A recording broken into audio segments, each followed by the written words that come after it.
So then it was more of them than they originally had to deal with, and they were even more fearful. Verse 13, and the Egyptians were made the children of Israel, and the Egyptians made the children of Israel to serve with rigor. And they made their lives bitter with hard bondage in mortar and in brick, and in all the manner of service in the field, in all their service, wherein they were made serve was with rigor. Okay, so pretty much they made sure that they was on our ass about everything. They bust our ass sundown to sun up, whatever, you know, or sun up to sundown. They made sure that they made us serve our bondage and affliction. And for, like, again, still for no other reason than we were just abundant, fruitful, and mightier. For no other reason. And yet, you know what I mean, we view Egyptians as our culture, but these are the people that was doing this to us. Continue. And the king of Egypt spake with the Hebrew midwives, of which the name of one was Sipra, and the name of the other Pua. And he said, when ye do the office of a midwife to the Hebrew women, and see them upon the stools, if it be a son, then ye shall kill him. But if it be a daughter, then shall she live. So what did he say to do to the sons? If it be a son, then ye shall kill him. Okay, so we got people out here that still think that, you know, you could be of what your mother is. Why in the hell would you kill somebody's son and just the sons? Because the man carries the seed. So that just tells you that they wanted to do away with our people right then and there and take our women for themselves. That's right. Continue. But if it be a daughter, then she shall live. So if it's a daughter, she shall live. Again, just to further back that up, that they were going to take our women and basically make more of their nation. And the only way to do that is to kill us all. So if we're multiplying because we have our women, they can't continue to multiply. So they're going to take our women and kill us. So that's how they were trying to multiply. All right? But the midwives feared the Most High and did not as the kings commanded them, but saved the men children alive. And the king of Egypt called for the midwives and said unto them, why have ye done this thing, and have saved the men children alive? And the midwives said unto Pharaoh, because the Hebrew women are not as the Egyptian women, for they are lively and are delivered ere the midwives come in unto them. So it said the Hebrew women are not as the Egyptian women, but I thought we were supposed to be Egyptians. I thought we all came from Africa. I thought we was all, you know, just the same. Evidently, there must be some type of difference that you guys are noticing. Continue. Therefore the Most High dealt with them, with the midwives, and the people multiplied and waxed very mightily. And it came to pass, because the midwives feared the Most High, that he made them houses, and the Pharaoh charged all his people, saying, every son that is born ye shall cast into the river, and every daughter ye shall save alive. So he wants to. So now we at the point where every son is going to be in the river, and every daughter should still be cast alive. So that's still a plan. Continue with 2 and 11, please. Exodus 11, right? Yeah. It's Exodus 2 and 11. And it came to pass in those days when Moses was grown, that he went out unto his brethren and looked on their burdens, and he spied an Egyptian smiting a Hebrew, one of his brethren. Okay, so just to catch you up on what happened, I mean, if you want to go back, you can, but to catch you up on what happened, basically Moses' mother put him in the river, and Pharaoh's daughter got him. And when Pharaoh's daughter got him, she raised him up as her own.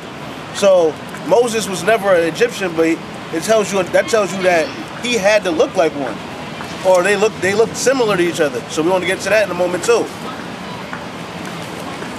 And he looked this way and that way, and when he saw that there was no man, he slew the Egyptian and hid him in the sand. So why would he do that? And just to make sure, he said he was what? He was grieved under his people? He looked at their burdens, yeah. Yeah, his people, yeah. Yeah, so he looked at his people's burdens and he was upset about that. Right. So, you know, he's sitting there living in a lavish kingdom. He's sitting there doing all this stuff, living like, I don't know, like a Jay-Z or something. He wasn't a slave. Yeah, he wasn't a slave. He was good. And yet, he looked at his people, he was upset about it. And he did something about it. So he killed that he was really supposed to be cool with. Continue. And when he went out the second day, behold, 2 men of the Hebrews strove together. And he said to him that did the wrong, wherefore smoutest thou thy fellow? And he said, who made thee a prince and a judge over us? Intendest thou to kill me as thou killest the Egyptian? And Moses feared and said, surely this thing is known. Now when Pharaoh heard this thing, he sought to slay Moses. But Moses fled from the face of Pharaoh and dwelt in the land of Midian. Okay, so he dwelt in the land of Midian. So again, that means that he went to an area where he looked like everybody else, because you can't just dwell in a place that people looking at you like, yo, well, he looks odd. He stood out. I mean, he didn't stand out because he looked like everybody, just like he looked like everybody was when he was in the Egyptian kingdom. So again, Moses, the Israelites was black, just like the Egyptians were black. So just to get that common, that misconception out of the way. This is going to further prove that. Exodus chapter 2, verse 19. And they said, an Egyptian delivered us out of the hand of the shepherds, and also drew water enough for us and watered the flock. Okay, so it said an Egyptian delivered us out of the hand of the shepherds. But an Egyptian, Moses isn't an Egyptian. So that just tells you right there that he looked like one. So again, just to get that misconception of us Israelites or Jews looking like the people that's in Israel now, that's not the real Jews, because they don't look like Egyptians. Even though they've been, I guess they've lost their pigmentation throughout the years as well. Or people that's claiming to be Jews or Egyptians right now, they've lost their pigmentations, but the original ones were our color, or our complexion. See? Okay. No, I was going to say, because you got to remember, since he was basically brought up as being an Egyptian, but he wasn't really one Egyptian according to the spirit, but he looked like one because, he didn't have his, I'm pretty sure he was shaving. Egyptian, they was all in that shaving stuff, so he probably had a bald head, shaven face. That's Moses? huh? Moses? But when he was like Egyptian. Oh, I didn't know what you were talking about. Yeah, I'm talking about Moses, like when he was an actual Egyptian, like he was like a prince, he's probably all clean shaven and all that. The Hebrews had their beards. You don't think so? I don't know. It's not in the scriptures. I don't know. Speculation. That's speculation. But I think that's the case. 3 and 6. Exodus 3 and 6. Exodus 3 and 6. Moreover, he said, I am the God of thy father, the God of Abraham, the God of Isaac, and the God of Jacob. And Moses hid his face, for he was afraid to look upon God. You didn't go to 7? And the Lord said, I have surely seen the affliction of my people, which are in Egypt, and have heard their cry by reason of their taskmasters, for I know their sorrows. All right, so that's two things that he kind of said. He said, one, he said, those are my people. So that gives you a little bit of separation again.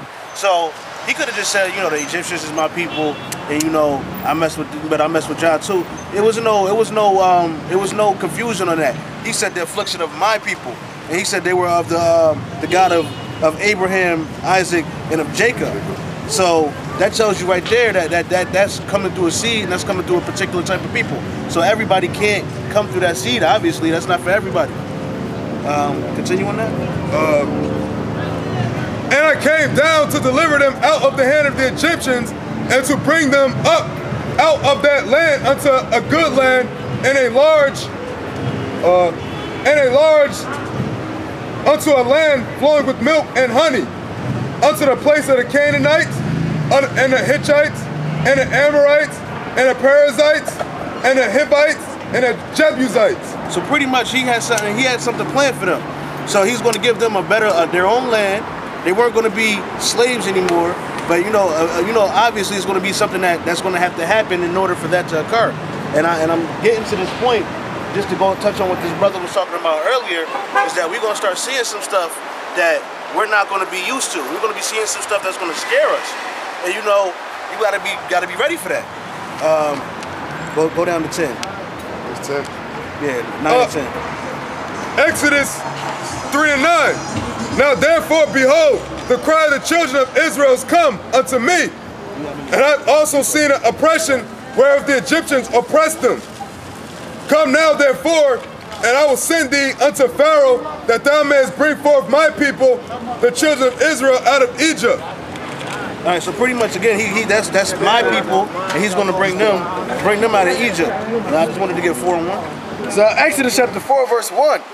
And Moses answered and said, but behold, they will not believe me, nor hearken unto my voice, for they will say, the Lord hath not appeared unto thee. Okay, so at this point,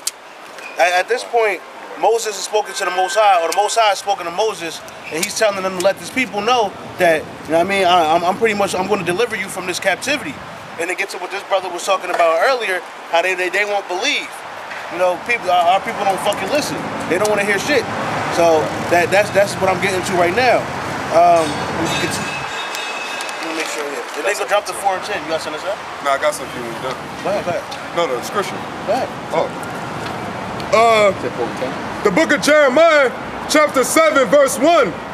The word came unto Jeremiah from the Lord, saying, stand in the gate of the Lord's house, and proclaim there this word, and say, hear the word of the Lord, all ye of Judah that enter in at these gates to worship the Lord.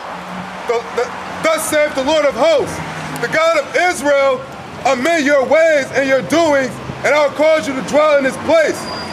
Trust ye not in lying words, saying the temple of the Lord, the temple of the Lord, the temple of the Lord are these. For if ye thoroughly amend your ways and your doings, if ye thoroughly execute judgment between a man and his neighbor. Okay, so that he's talking about that land again. So just run it back a little. He's talking about that land and how he's going to put us in that land if we do what? Thus saith the Lord of hosts, the God of Israel, amend your ways and your doings, and I will cause you to dwell in this place.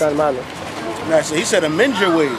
So he wants them to fix it, make right. You know, when you make amends for something, you're making it right. So do the right thing and he's going to give you this land. So that's pretty much what's going on in Exodus right now. And he's still talking about that in Jeremiah because we was fucking up then. But get 4 and 10, please. Exodus chapter 4, verse 10. And Moses said unto the Lord, O my Lord, I am not eloquent, neither heretofore, nor since thou hast spoken unto thy servant, but I am a slow of speech and of a slow tongue.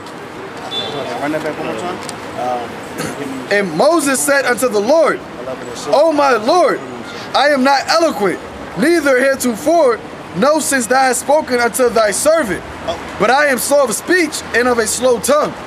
Okay, so pretty much the Most High gave Moses orders, and Moses is kind of nervous. Moses don't know what to say to the people. Moses is not an eloquent speaker, as he put it.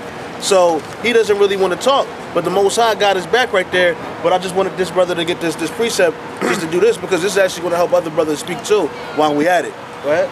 2 Corinthians chapter 11, verse 6. But though I be rude in speech, yet not in knowledge. Okay, so just to say, I'm not rude of speech, and not that anyone's up here like, you know, being profane or anything of that nature. That's not the point. The point is that he wasn't rude, and he wasn't in knowledge. So he wasn't rude. He was rude of speech, but he wasn't in knowledge. So at the end of the day, when you're speaking, you know, whatever the Most High put in your heart to say it. If it come out smooth, it come out smooth. If it come out a little choppy, it come out a little choppy. As long as the message come out, and that's the whole point. So Moses was worried about how he sounded, and the Most High just wanted him to get it out, and he took care of that anyway because he appointed Aaron to help him. You said Isaiah 30 and 10? Yeah. It's the book of Isaiah chapter 30, verse 10. Get you out of the way. Turn aside, verse 10. Which say to the seers, see not, and to the prophets, prophesy not unto us right things, speak unto us smooth things, prophesy deceits. Okay, and pretty much that's kind of how our people want to hear things. So Moses is fearful because he knows his people. When you really consider it, like they want to hear smooth things. They don't want to hear the truth. They don't want to hear anything that's going to be beneficial to them spiritually. They want to hear smooth things, and for that reason, Moses was, like I said, Moses was a little fearful. But again, that shouldn't be an issue as long as you're speaking this truth and it come out the way it need to come out. So that's just to ACHYAM not to worry about that. I got precept. Go ahead, brother. You got something? No, go ahead. It's Ephesians chapter 6, verse 19. And for me, that the utterance may be given unto me, that I may open my mouth boldly to make known the mysteries of the gospel, for which I am an ambassador in bonds, that therein I speak boldly as I ought to speak. Okay, so speaking boldly. So when you're speaking boldly, you essentially don't care, because when you're bold, you're doing things without consequence. So you're very confident in your speech. And at that point in time, Moses wasn't. But at the end of the day, that's why the Most High has to put His Spirit on you to do certain things, because Moses did. I'm sure when Moses was there, he didn't think that was what his life was going to be or what he was going to be doing. But it's not about what you want to do or what you want your life to be. It's about what the Most High chooses you to do. And that's what He chose Moses to do. Now let's go to Exodus 7. 7 and 1? Yeah, because we won't probably rock on that for a second. It's the book of Exodus chapter 7 verse 1. And the Lord said unto Moses, See, I have made thee a God to Pharaoh,